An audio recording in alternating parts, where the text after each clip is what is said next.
it's November 23, 2024, and it's already 3:47 ng madaling araw. I just finished my last day shift for this week's schedule, and um, it was pretty okay. Naging okay naman yung outcome.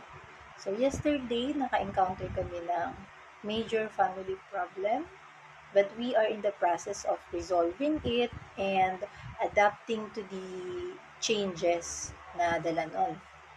So maraming salamat sa mga friends and relatives na nagbibigay ng emotional support and nagpapatatag ng loob sa amin, especially sa mother ko. So, na-appreciate talaga namin yung efforts ninyo. So, we are going to get through this. Tiwala lang.